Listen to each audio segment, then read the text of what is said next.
자, 이제 두 번째 시간 들어갑니다. 첫 시간이 좀 설명이 좀 길었는데 이제 빨리빨리 하겠습니다. 물론 당시에는 레아가 자기 남편 야곱을 지극히 사랑하나 그 남편은 동생 라헬을 자기보다 더욱 사랑하므로 남편의 마음을 자기에게로 향하게 하고 자기만 남편을 차지하기 위한 마음에서 비롯된 경쟁심으로 셋째 아들의 이름을 레위라고 지었던 것이에요. 자, 그런데 하나님은 레위에게 죄인된 인간과 창조자 하나님 사이를 화목하게 하고 생명의 연합을 맺어서 최상의 누림과 만족과 안식을 얻게 하는 중재자의 직분인 제사장 직분을 맡겼으니 그 이름의 의미가 한 남편에게 정결한 한 여자를 중매하는 레위의 제사장 직분이 구약시대에는 혈통에 따라서 제사장 직분이 이어졌었던 것이죠. 레위 계열만 제사장을 할 수가 있었죠. 왕 계열은 유다였어요. 자, 하나님은 아담이 홀로 사는 것이 좋지 않아서 대필이 될 여자를 지어서 아담에게로 이끌어 주셨으니 최초의 제사장 직분인 중매자 사역을 수행하심으로 지극히 높으신 하나님의 제사장인 살렘왕 멜기세덱 반차의 제사장 직분에 대한 암시가 구속자의 한 남자인 아담과 구속받은 한 여자의 관계 속에 감추어져 있습니다. 이 멜기세덱 반차와 아론 반차를 이제 지금부터 이해를 하셔야 돼요. 레위 계열은 대제사장 그 장자 직임을 계속 이어받는 것은 아론의 직계손이어야 되는 거죠. 자, 그런데 레위 계열의 제사장 직분이라는 것은 변칙으로 주어진 것이고 원래는 살렘왕 멜기세덱이 제사장인 거다. 이 얘기를 좀 보통 하려고 그래요. 아담의 독처하는 것이 하나님 보시기에 좋지 않았기 때문에 그를 돕는 대피를 짓기 위해서 그를 깊이 잠들게 하고 그 갈빗대를 꺼내서 여자를 지으시고 그 여자를 아담에게로 다시 이끌어 오셨다 이렇게 되어 있어요. 그게 중매하셨다. 창세기 2장에 나오는 말이에요. 자, 그럼 그 중매자가 누구냐? 살렘왕 멜기세덱이다 말이야. 그러면 그 창세기 2장의 말씀을 신약에 와서 이제 설명을 하는 거예요. 자, 히브리서 7장 1절로 7절 이 멜기세덱은 살렘 왕이요 지극히 높으신 하나님의 제사장이라. 여러 왕을 쳐서 죽이고 돌아오는 아브라함을 만나 복을 빈 자라. 아브라함이 모든 것을 10분 1을 그에게 나누어 주니라. 이게 창세기 14장에 나오는 말이죠. 그둘라오멜과 연합군 그 다음에 소돔왕과 또 동맹군이 그때 당시 세계 대전을 일으켰다는 거잖아요. 그런데 소돔성에 있던 롯과 그 가족을 그둘라오멜 왕의 연합군이 이겨가지고 다 끌고 갔다는 거예요. 그런데 이제 아브라함이 집에서 길리던 317인? 18일? 그 군사를 이끌고 가서 기습을 해가지고 그 롯과 그 가족과 재산을 다 다시 찾아가지고 왔다고 그랬어요. 그런데 그 찾아가지고는 아브라함에게 갑작스럽게 살렘 왕이라는 그 왕이 나타나가지고 복을 빌어줬다는 거예요. 그런데 창세기 14장에 나오는 그 살렘 왕의 예표가 어디에 있었느냐 하면 창세기 2장에 있었다 이거야. 한 사람 아담 남자와 아담에게서 나온 여자를 아담 남자에게 중매를 해놓은 역할을 한 거예요. 그 하나님이 한 거잖아요. 요 하나님이 친히 하신 일이요. 그러니까 이 살렘 왕 멜기세덱은 여호와 자신이다. 지금 이걸 설명하는 거예요. 하나님 자신이다. 이 살렘 왕 멜기세덱이 바로 예수 그리스도다. 이걸 설명한 거예요. 신약에 와서. 그 이름을 해석하면 먼저는 의의 왕이요 그 다음은 살렘 왕이니 곧 평강의 왕이요 예루살렘 왕 다윗의 아들 솔로몬. 이건 예표죠. 솔로몬이라는 이름이 평화, 평강이라고 하는 샬롬이라고 하는 용어의 남성형이에요. 여성형은 술람미죠. 술람미, 아가서에 나오는 술람미. 그건 평화, 평강 그런 뜻이에요. 야, 그래서 그 이름을 해석하면 먼저는 의의 왕이요 그 다음은 살렘 왕이니 곧 평강의 왕이요 아버지도 없고 어머니도 없고 족보도 없고 시작한 날도 없고 생명의 끝도 없어서 하나님의 아들과 닮아서 그랬는데 방불하다 항상 제사장으로 있느니라. 이분이 바로 하나님의 아들 예수 그리스도가 살렘 왕이다 이게. 야, 아담을 깊이 잠들게 하고 아담의 갈빗대를 꺼내가지고 아담의 배표를 줘서 아담에 이끌어주신 분은 예수 그리스도다. 이걸 지금 설명하는 얘기인 거예요. 근데 예표상으로 예루살렘 왕 다윗의 아들 솔로몬이 있었죠. 하나님의 아들 예수에 대한 상징이잖아요. 다윗의 아들 솔로몬은 이런 모두가 다 구약 성경의 어떤 모형 비유가 신약 성경에 예수 그리스도를 말하고자 한다 이런 말이에요. 성경이란 전부 예수 그리스도에 대해 설명하는 거예요. 사실은 이 사람이 얼마나 높은가를 생각해 보라. 조상 아브라함도 노량물 중 10분의 1을 그에게 주었느니라. 자, 여기 그분이 왕이면서도 제사장이죠. 멜기세덱은 살렘의 왕이면서 제사장이었어요. 하나님 아들과 다른 항상 있는 제사장이다 그랬는데 이제 히브리서 저 뒤에 가면 성령이 되신 예수 그리스도는 멜기세덱 반차에 따른 제사장 직분을 완성하셔서 지금 항상 하나님 앞에 서서 우리를 위하여 항상 충고하신다 이랬어요. 그분을 지금 설명해 가는 말이 창세기 2장에 이미 암시가 돼 있었다 그 말이에요. 자, 왕같은 제사장이라는 신약 용어도 베드로서의 2장에 나오는 말이죠. 너희는 왕같은 제사장들이요 그의 나라요 이렇게 돼 있잖아요. 그럴 때 그 왕같은 제사장이라는 이 용어는 살렘 왕 멜기세덱 제사장에서 기인된 용어다 말이에요. 괜히 나오는 말이 아니에요. 왕이면서도 제사장, 왕권 제사장권, 이거 이제 장자권이라고 그러는데 장자들은 갑절의 복을 받아요. 구약 시대에는 레위는 제사장권, 유다는 왕권을 가졌어요. 그런데 예수님은 유대인의 왕이면서 레위 지파보다 더 완전한 제사장이다 이거요. 레위 제사장 직분보다 멜기세덱 반차에 따른 제사장이요.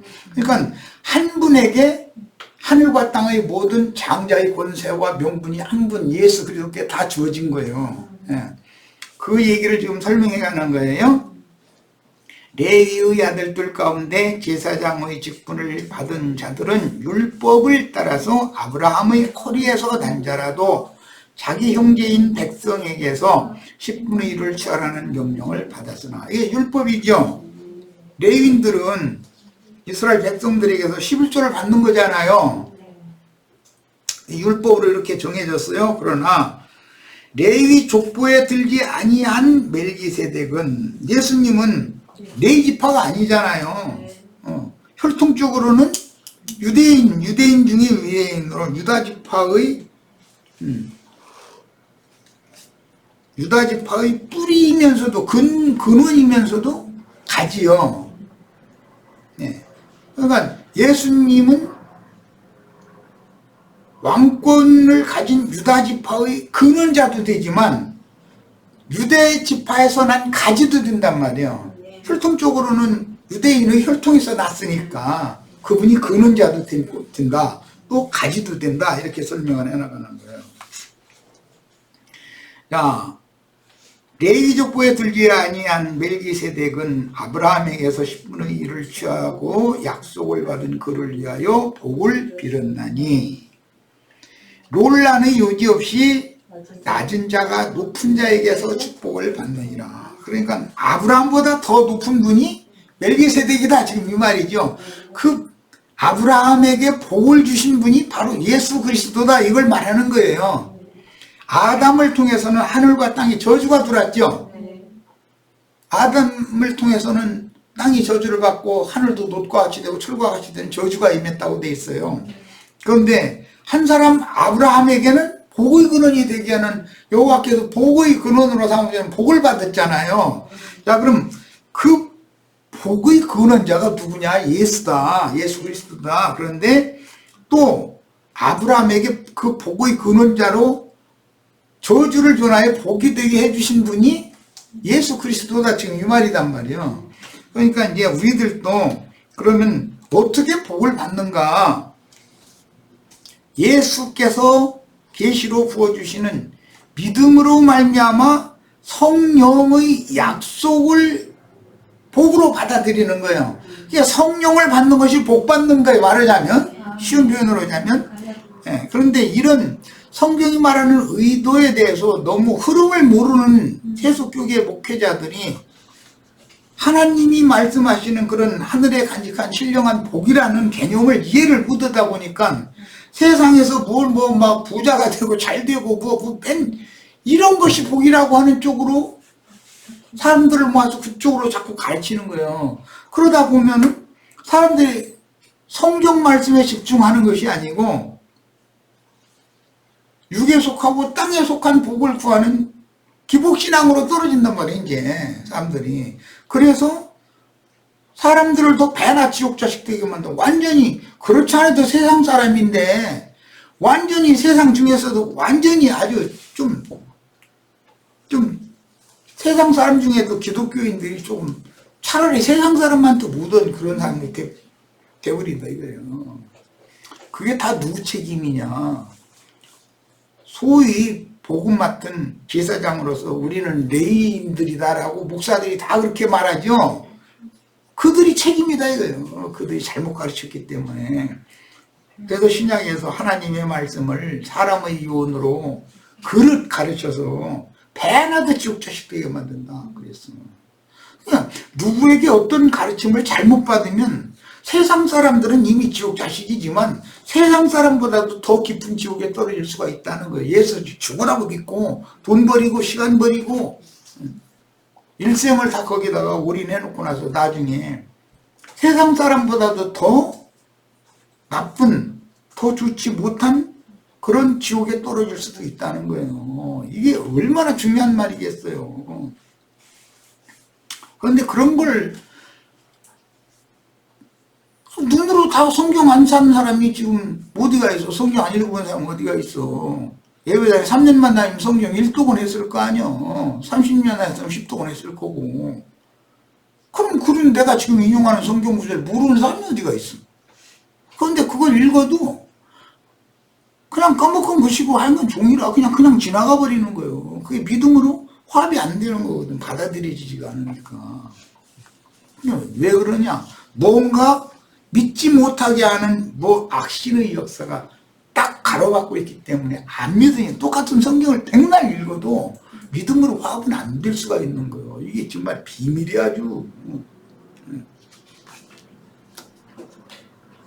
전에 내가 우리 준수형제 안 할 소리지만 안 믿어진다 있어서 화가 나가지고 안 믿어지지 않아 힘이 붙었느냐고 도대체 왜 그러느냐고 내가 그런 적이 있는데 그게 사실 그래요. 그게 뭔가가 생명으로 와야 되겠는데 선악을 알게 하는 지식이 딱 가로막혔다 보니까 왔다리 이쪽으로 가려고 보면 또 아닌 것 같고 이쪽이고 자꾸 이런단 말이요. 그게 맹드는 신앙이거든.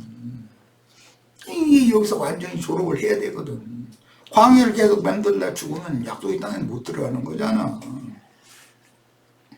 레위 계열인 아론 반차의 제사장 직분은 훗날 예수님이 오셔서 구속을 이룬 후에 영원하신 성령의 완전한 제사장 직분으로 변혁하여 멜기세덱 반차의 제사장 제도로 복원하심으로 예수님이 오신 목적은 율법 제사장 제도와 그 직분을 박탈해버리고 갈릴리의 어부들이었던 당신의 제자들에게 왕권과 제사장권을 그들에게 주러 오신 거예요. 완전 시대가 변혁되어 버리는 거죠. 바꿔져 버리는 거죠. 자, 창세기 6장 3절에서 여호와께서 가라사대 나의 신이 영원히 사람과 함께 아니하리니 이는 그들이 육체가 됨이라. 우리 한글 번역이 이렇게 되어 있어요. 그런데 이게 하나님이 땅에 사람 주신 것을 탄식하면서 하신 말씀인데, 이걸 직역하자면 하나님의 숨이, 나의 신이라는 건 그 하나님의 호흡, 숨을 말하는 거예요. 영, 바람, 숨이라는 말이에요. 하나님의 숨은, 하나님의 목숨, 하나님의 숨은 곧 영원한 생명이거든. 그런데 하나님의 숨이 영원히 사람들과 다투지 아니하리라. 우리 번역에는 함께하지 아니하리라 라고 했는데, 다투지 않는다. 여호와의 호흡이 인간들과 다투지 않는다. 이게 무슨 말이겠는가. 하나님의 신이 그 사람을 버려버린다 이거예요. 아무리 설득을 하려고 해도 이 사람이 수용하고 받아주려고 할 태수가 안 돼 있는데 어떻게 할 거예요? 왜 그러는가? 선악을 알게 하는 나무의 지식이 하나님과 그 죄인 사이에 딱 가로막고 서가지고 하나님을 영접을 못하게 만들어버려. 이 말은 말씀이 안 믿어지게 만들어. 믿지 못하게 하는 이 세상 악귀가 역사하는 거예요. 이것이 뭐냐? 하나님의 신이 인간들과는 더 이상 육체가 된 인간들과는 다투주지 않겠다. 그런 말이에요. 자, 그런데 왜 그럼 그랬는가? 인간들이 육체가 됨이라 그랬는데 육체임으로 범죄합니다. 이게요. 육체가 되면 죄를 범하게 돼 있다는 거예요. 자, 하나님의 신이 함께하지 않는 인간을 육체라고 그런다. 성경에서는. 성경 자체가 이렇게 해석을 해주는 거예요. 그러니까 이제 신약에 와서 그 육체라는 단어와 몸이라는 단어는 전혀 다른 용도예요. 육체라는 용어는 사르크스라 해서 이거는 하나님의 신이 함께 할 수 없는 죄인이라는 뜻인 것이고, 몸이라고 하는 것은 단순히 우리 어머니 아버지를 통해서 세상에 태어난 몸을 입고 태어나잖아. 이 몸이요. 이건 소마라고 그래요. 이 사르크스와 소마라는 것은 단어 자체가 다른 거예요. 그런데 그냥 육체가 몸인 것 같고 몸이 육체인 것 같고 이런 식으로 기독교가 그냥 뒤죽박죽으로 그냥 가르치지도 않지만 대부분 이렇게 믿게 만들으라고 그랬다 이거예요. 성경의 육체라는 용어는 하나님의 신이 그 인간의 영과 함께 다툼을 하지 않는다는 뜻이요. 그러면 그 영을 버렸다는 말이에요. 인간 속에 지어진 생명의 근거는 영인 건데, 하나님이 이제 영의 중심 기능은 양심이에요. 이게 양심이 마비돼 버렸다 이거예요. 하나님의 신이 살아서 역사를 해야 양심이 예민해져 가지고 청명할 가운데서 마음눈이 열려 가지고 하나님과 대면도 하고 영접해서 행복하게 교통도 계속 누리고 이래야 되는 거거든. 근데 그게 단절돼 버린 거예요. 야, 이런 것을 영적으로는 이혼 증서를 써줘서 이방 땅으로 쫓아낸 걸로, 아시리아나 바벨론으로 쫓겨난 것은 그 상징이다. 이것은 왜 그러냐? 사람들이 육체가 되어가지고 하나님의 말씀이 도저히 안 믿어지는 거예요. 그러니까 믿지 못하게 하는 악신이 역사하는 거예요. 이제 그게 뱀이 와서 선악을 알게 하는 나무 실과를 가지고서 그걸 계속 주입시키면은 생명이신 하나님은 이제는 만날 수가 없게 만들어버려요. 점점 예배당에 오래 다녀서 예배당에서 교리를 많이 가르침 받을수록 하나님과는 점점 더 멀어지는 거예요. 이제. 신학교에 가면은 그렇게 그 현상이 딱 나와요. 본인 이 거듭난 사람이 신학교에 가면 알 거예요. 나의 신앙이 원래는 이렇지 않았는데 뭔가 찬송만 듣고 성경을 읽고 뭐 할 때 그렇게 가슴이 뜨겁고 울컥하고 눈물도 많이 나오고 감격하고, 내가 그랬었는데 왜 신학교 들어오고 나서는 내가 이렇게 교만해지고 메말르고 내가 왜 이렇게 변했지? 이걸 느끼거든, 순수한 사람은. 그럼 그때 막 나 살려달라고 주님 앞에 왜 내달려야 되잖아. 근데 이제 권위 붙여가 뭔 별 하나씩 따가지고 나와가지고 권위나 부리는 쪽으로나 이 사람이 이상해져 버리는 거예요, 이제. 그러면 그 사람은 완전히 사탄의 사자가 딱 돼버리는 거단 말이에요. 이런 것을 마귀가 그 이름의 표시를 이마에나 오른손에 맡겼다는 거예요. 그래가지고 말하는 권세를 맡긴다는 거예요. 그 설교권을 준다는 뜻인데, 이런 것을 알아야 돼. 그 사람들은 짐승표를 받으면 매매하는 권세를 받는다는 거잖아요. 예수님도 매매하는 권세를 제자들에게 주러 오신 거예요. 먼저 예수님이 먼저 좋은 밭을 사러 오셨고 좋은 진주도 사러 오신, 거기다 주님이 자기 모든 것을 다 팔아서 그 좋은 밭을 샀다. 부하가 감춘 밭을 샀다 그랬어. 그런데 그걸 기독교인은 뭐라고 가르쳐요?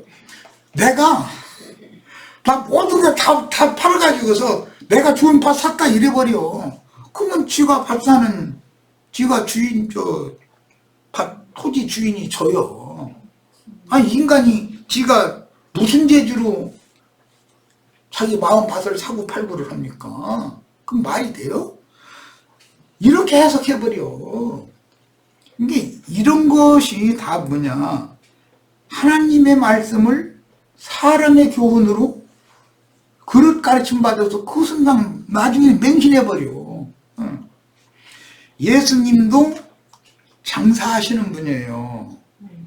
당신 자신에게 속한 모든 걸 팔아서 형제 자매님들의 영혼을 사는 거예요. 피밭을 산다고 그러잖아요. 피값으로. 자, 밭 사러 오신 거예요. 예를 들자면. 그런데 마귀에게 짐승의 이름이나 그 이름의 표시를 이마에나 오른손에 마귀로부터 받으면 그 사람도 매매하는 권세가 있다는 거예요. 그럼 어떻게 매매를 한다는 뜻이냐? 계시록 18장 13절에 보면은 많은 바벨론의 왕족들이 사고 파는 물품들 얘기 나오고 마지막에는 사람의 영혼들이라 그랬어요. 사람의 영혼들을 매매하는 권세가 있다 이거예요. 그럼 세상 교회 목사들이 사람의 영혼들을 누구한테 팔아는 게요? 이 세상신, 세상 임금 마귀한테 불쌍한 영혼들 다 모아가지고 세상신한테 팔아넘기는 짓거리 하잖아요. 예수 그리스도와 그분이 보낸 제자들은 사람들의 영혼을 모아가지고 어떻게든지 해서 그 사람들을 하나님의 것으로 그리스도의 것이 되도록 그렇게 중매를 하잖아요. 이게 어마어마한 싸움이다 이거예요. 지금 레위기를 지금 우리가 말씀을 나눌 때 기본적인 이 원리를 알아야 돼. 이게 얼마나 중요한 싸움인지를 알아야 돼. 불쌍한 영혼들을 죽을 수밖에 없고 죽은 영혼들을 살려주는 직분을 행해야지. 생명신 주인께로 접붙임을 받게 해야지. 죽이는 역사를 행하는 마귀한테 팔아넘기는 짓거리를 계속해서야. 그래야면서 우리는 다 레인이라고 이러고, 그러니까 11조 헌금, 10조 돈으로 그거 받아야 된다는 자격이 있다는 걸 주장할 때마다 우리는 레인이라고 그래. 이 도대체 말이 되는 소리야? 저희 아버지가 레이였었어? 어떤 목사 아버지가, 할아버지가 레이 지파 사람이야? 말도 가짜는 걸 하지도 말라고 그래. 우리는 다 이방인이라 무슨 놈의 지파가 있어, 이방인들이. 얼마나 말도 가짜는 소리가 지금 가짜가 진짜 행세를 하는지를 잘 이해하시기를 바래요. 이런 말씀들은 이제 육체가 된 인간을 버리고 하나님이 떠나셨지만, 그런데 그냥 떠나시는 게 아니고, 그러나라고는 반전 용어가 딱 나와요. 그러나 그들의 날은 120년이 되리라 그랬어요. 버리고 떠나셔요. 다시는 다투지 않겠다 그랬어요. 그러나 라는 건 반전이다 이거예요. 때가 되면 120년이라고 하는 때가 차면 내가 다시 돌아서 다시 살려줄게. 지금 이걸 암시하는 말이거든. 그래서 이 120년의 인생의 날수는 모세의 인생으로 구약 성경 예표니까 실현이 된 거예요. 모세 120세 때 죽죠. 80세 때 사역을 시작해서 40년간 사역을 하고 나서 120에 죽어요. 자, 이런 말씀들은 티끌에서 온 흙이라도 이 생에 사는 동안 다시 찾아주신 하나님과 생명의 연합을 맺기 위한 믿음의 비밀을 계시로 받은 세 사람이 온전함을 이루어 흙집이 무너져 티끌로 돌아가는 그날에는 하나님의 새 세계인 새로운 만유로 돌아가야 하며, 그때는 육체 밖에서 영광의 하나님을 만나게 될 것임을 예언적으로 보여줍니다. 육체 안에서 하나님을 만나려고 자꾸 하면 안 된다 이거예요. 육체라는 말과 몸이라는 말에 대한 용어를 아까 내가 잠깐 언급을 했는데, 주와파의 한 영이 된 영 안에서나 주님을 만날 수 있는 것이지 육체 안에서는 절대로 주님을 만날 수 없어요. 주님이 육체를 버리고 떠났는데 육체 안에서 주님을 기다리면 되나? 결국은 주와파의 한 영이 된 영 안에서 주님을 만나는 길이 있는 거지. 이것을 성경이 이 모양 저 모양으로 지금부터 증거해 나간다. 하나님은 영이시니 예배하는 자가 신령과 진정으로, 이렇게 우리 번역했는데 인스피릿, 이것은 영 안에서다 이 말이야. 각자는 영이 있고 나의 영 안에서 주님을 만나야 된다 이 말이란 말이야. 근데 성경 번역도 그렇게 이상하게 어렵게 해놔가지고, 자, 하나님의 신께서 육체가 된 짐승 인간을 버리고 떠나심으로 인간과 다투어 주시지 않으면, 신께서 나의 양심 안에서 그건 아니야, 너 그 길 계속 갈 거야? 달래고 안 된다고 했잖아. 내가 원하는 길은 이 길이지, 그건 그릇 행하여 가는 길이야, 그건 안 돼, 이렇게 다투어 주시는 거잖아요. 그런데 하나님이 나와 다툼이 없어. 예를 들어 남의 거 훔치려고 그러는데도 다투지를 않아. 그럼 그냥 갖고 오는 거예요, 남의 거. 그러나 다투어주는 사람은 자꾸 사방을 살피거든. 두려우니까. 하나님의 다툼이 없다는 사람은 버림받았다라는 뜻이다 이거예요. 신께서 나를 관여하지 않는다, 간섭하지 않는다 이 말이란 말이에요. 그럼 그 죽은 자다 이 말이에요. 이런 개념을 이해를 하셔야 되겠어요. 하나님의 신께서 육체가 된 짐승인간을 버리고 떠나심으로 인간과 다투어 주시지 않으면 짐승인간들은, 그럼 막 사는 사람 뭐 본능대로 산다 이러죠. 본능. 짐승도 본능대로 살아요. 자기 뭐 원하는 거 있으면 다른 짐승 거 막 그 먹이가 있으면 그거 뺏으려고 막 죽지 살기 이러고 싸우고, 다 본능대로 그러는 거잖아. 자기 배 채우려고는 본능으로 그러는 거잖아. 세상 나라가 다 서로가 그냥 악은 상대하고 싸우는 건 뭐냐면 자기 배 채우려고 그런 거든, 상대방이 뭐 가지고 뺏어가지고 내 거 삼으려고. 이 짐승들의 세계다 이거예요. 그렇게 살다가 죽는다. 그렇게 해서 힘있고 술수 잘 부리고 그런 놈은 더 많이 뺏어서 축적해놨겠지. 뭐 은행에 막 통장에 뭐 숫자가 많이 드러나 있겠지. 그런데 은행에 예를 드는 거, 이거는 동그라미 숫자가 아무리 많은 뭔가를 축적을 해놨어도 그 한 목숨을 오늘 밤에 하나님이 취해가시면 그게 다 누구 거요? 다 쓸데없는 짓을 한 거 아니에요 사실은. 하나님 나라에서는 하나님 자신의 거룩하고 온전한 신성한 성품과 살아있는 인격인 예수 그리스도의 형상과 모양으로 재창조되어지고 만들어졌는데, 얼마만큼 하나님 자신의 형상과 모양으로 사람이, 인간이 된 데미가 얼마만큼 새롭게 만들어졌느냐를 가지고 하나님 나라에서 인간의 가치 기준을 삼는 것인데, 이런 것에 대한 이해가 없는 거예요. 전혀 성경이 말하는 의도를 모르는 거예요. 그러다 보니까 그냥 은행에다가 뭐 그냥 막 가서 쌓아놓으면 되는 걸 줄 알고, 그럼 짐승 새끼고 본능적으로 사는 사람들이 하는 짓거리지. 그럼 뭐예요 그게? 응? 그것도 죽으면 뭐가 될 건데. 은행에 돈 많이 쌓아놓으면 자식 안 나면 다행이요. 그럼 다른 누군가 이제 차지해서 쓰겠지, 이제. 그러나 자식을 하나만 낳으면 혼자 다 독차지하니까 뭐 문제 없을지 모르지만 둘 낳았다 그러면 형제간에 혹은 오누이와 오라비 사이에 칼부림 나. 그렇게 미련한 짓을 왜 해, 도대체.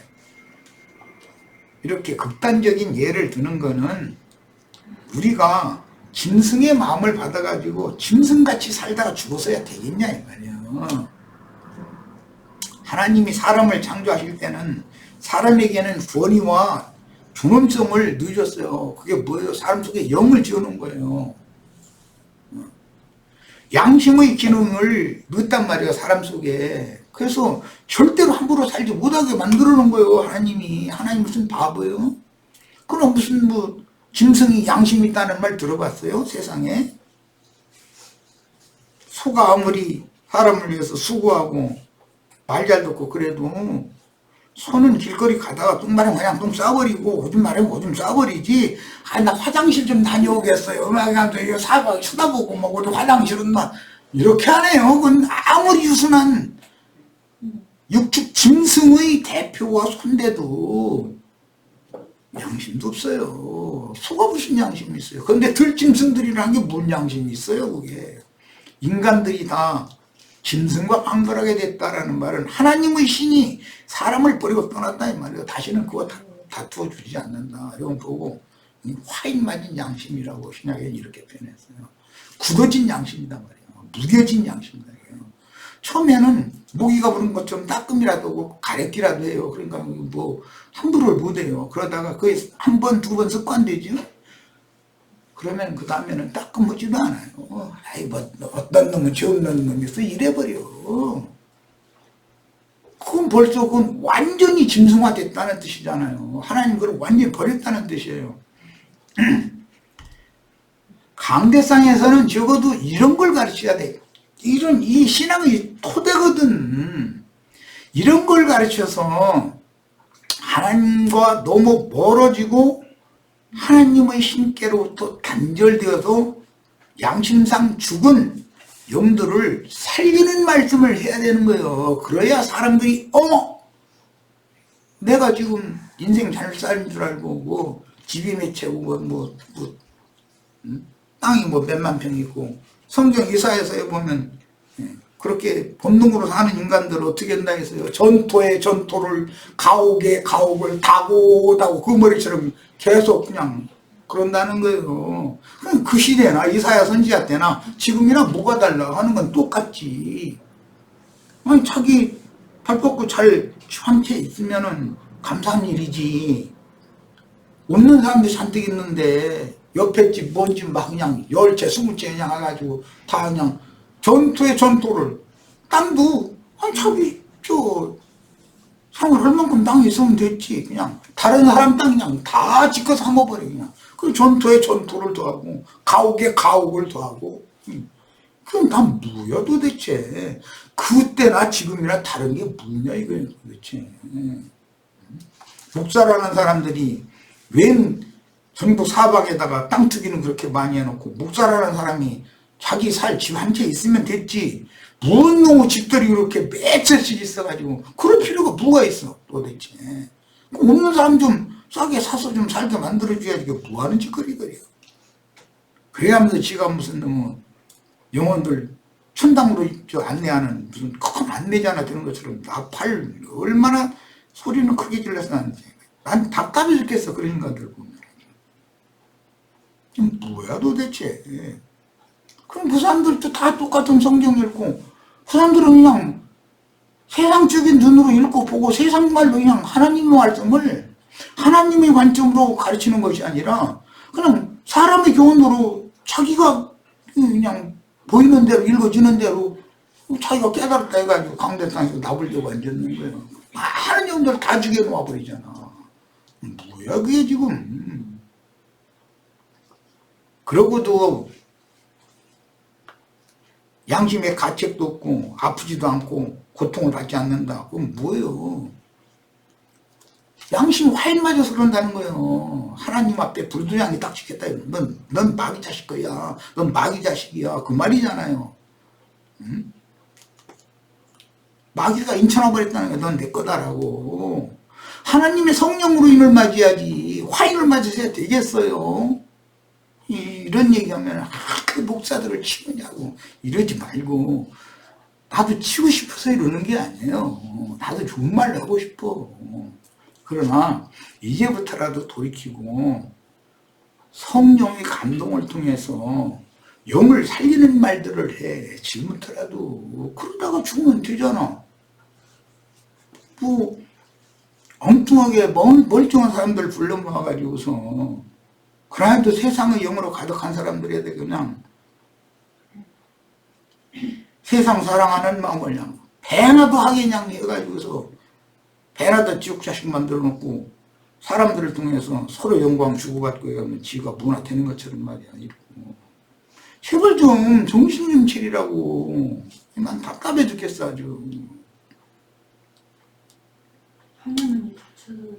구속받고 거듭나기 전에는 그 마음에 하나님을 두지도 않고 창조된 만물을 보면서도 창조자를 찾지도 않으니 그분께 영광을 돌릴 수는 더더욱 없다. 도대체 뭐 하나님이 보여야 뭐 하나님 말씀이 들려야 도대체 뭘 해보지. 그런데 뭐 귀는 그냥 막 틀어막혀 있고, 육신에는 그냥 세상 돈, 뭐 세상 영광, 세상 출세 이거에 대해서 그냥 눈이 벌게 져가지고 그쪽으로는 그렇게 잘 봐. 그런데 마음눈은 딱 닫혀 있는 거예요. 마음눈이 열리지가 않는 거예요. 그러니까 보이는 게 뭐예요.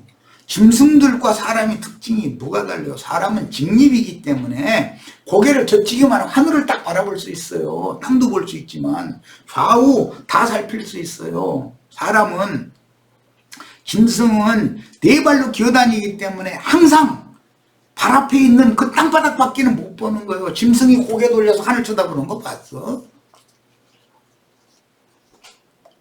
만물의 이치만 봐도 알 수 있잖아요. 하나님과 사람이 상통을 해야지, 땅의 신과만 자꾸 상통을 하려고 그런 사고를 자꾸 가지고 버리지를 못하면 그럼 그 사람 어떻게 할 거예요 도대체.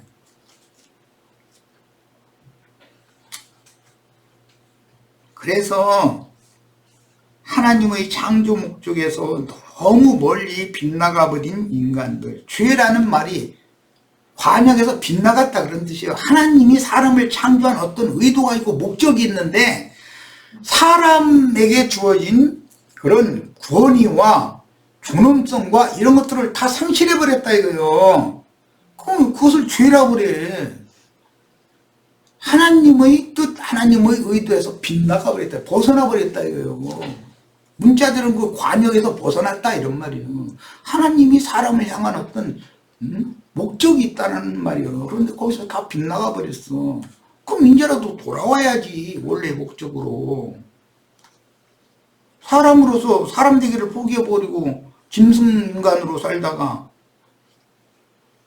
이 세상에서 성공하고 죽은 다음에 배나 더 지옥으로 떨어져 버리면 뭐야 도대체. 이 세상 길면 70이고 강건은 80이라는데 영원한 세계에 가서 배나 더 지옥 자식으로 영원한 멸망의 세계에 들어가는 것이 그게 좋아?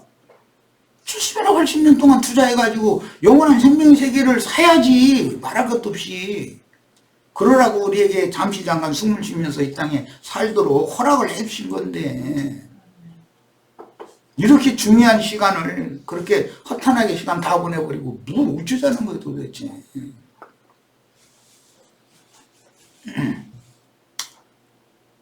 그런데 육체의 연수가 끝나는 날이 이를 때 하나님은 예비하신 종 모세를 통해서 그분의 말씀 곧 그분의 신, 숨, 감동, 영을 저주받은 인간 세상에 보내셨으니 그분의 숨으로 된 말씀을 성경이라면 다 하나님의 호흡으로 된 거예요. 하나님의 감동으로 된 거예요.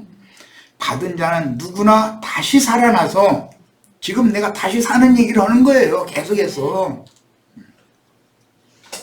그분을 아는 새로운 지식을 얻어서 선악을 아는 지식만 붙잡으려고 하지 말고 유일하신 참 하나님과 그의 보내신 자 예수 그리스도를 아는, 참 생명을 아는 새로운 지식을 다 얻어야 된단 말이에요. 예배당에 백날 다니다가 그 짓을 하다 그냥 가면 뭐야 그게. 짐승인간인데.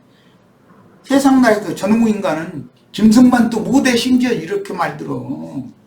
목사들은 짐승만도 못해. 내가 보기에도. 세상 사람들 말만이 아니라. 사람들이 다쳐도 무지해도 나 그렇게 무지할 수가 없어. 돈 얘기하면은 아니 그렇게 뭐라 그러더라 도대체?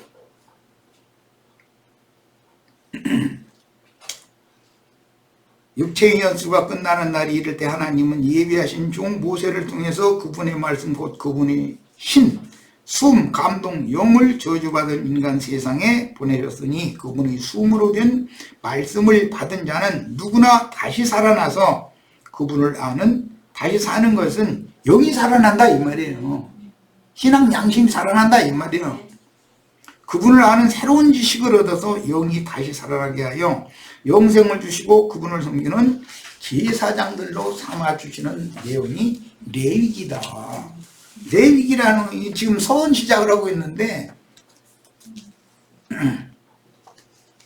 구속하신 사람 천사들을 통해서 영원히 영광을 받으시기를 원하시는 그분의 영원한 목적을 위하여 지으신 연약한 흙사람과의 관계 회복을 위해서 중재자가 필요하게 되었고, 이 중재자를 제사장이라고 그러죠. 화목하게 하는 직분을 맡은 자단 말이야. 중재를 위해서는 서로의 막힘을, 하나님의 생각과 사람의 생각이 너무 먼 거예요. 왜? 중간에 최후의 담이 딱 있습니다. 즉 선악을 아는 지식이, 인간들이 두뇌는 좋아가지고 아는 지식은 얼마나 많어. 옳고 그른 거, 선한 거, 악한 거, 분별은 너무 아는 게 많아. 그런데 하는 짓거리는 지가 아는 것만큼 하는지는 그건 이제 주님 앞에서 자기가 점검 받아봐야 하는 문제고. 답답한 인간들이지 뭐, 한마디로 말해서. 하나님과 관계가 단절된 사람은 관계가 다시 회복이 돼야 돼. 그게 연합이라는 거예요. 그 레이라는 이름이 연합이라는 말이에요. 남편과 아내가 연합한다 이런 뜻에서 온 거예요. 이게. 관계 회복을 위하여 중재자가 필요하게 되었고, 중재를 위해서는 서로의 막힘을 풀고 화해시키기 위해 의롭고 거룩한 하나님이 받으심직한 화해의 예물, 예물이라는 말은 코르반이라고 그러죠. 뭐 신약 그 마가복음에도 너희가 코르반이라 하면은 하나님께 드림이 되었다 해가지고 그 부모는 굶거나 말거나 말이야. 막 상관없다고 하는데, 그러면 내 부모를 공경하라고 하는 하나님의 말씀은 그럼 뭐냐? 이제 이러고 이제 질책을 하셨어요. 자, 그러니까 예물을 그때 당시도 유대교 지도자들은 돈 갖다 바치는 걸로 가르쳤다 이거예요. 유대교 랍비들이 성전에서 제사장들이 백성들을 가르칠 때. 그러니까 하나님 앞에 오는데 빈손 들고 오지 말아라. 그러니까 돈 가지고 와라가 돼버린 거예요 이제 다. 예수님이 보실 때 그런 걸 보니까 얼마나 답답해.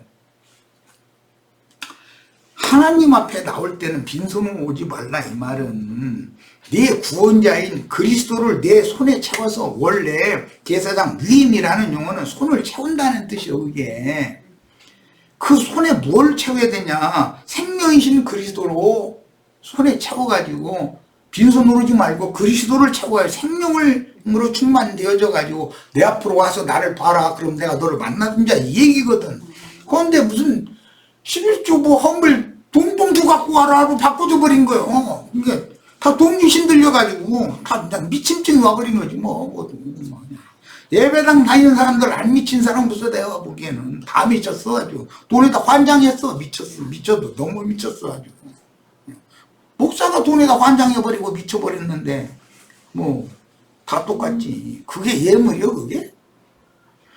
이 선물이라는 말은 하나님이 인간들에게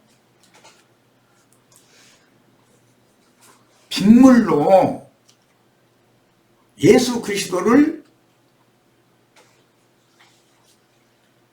어떤 청년이 처녀한테 사랑하면은 반드시 빗물을 보내는 거예요. 우리나라 같은 경우 사주 뭐 해가지고 여기 비단 뭐 해서 이제 씹을 때 그거 옷 해서 입고 오라고 해서 보내는 거거든.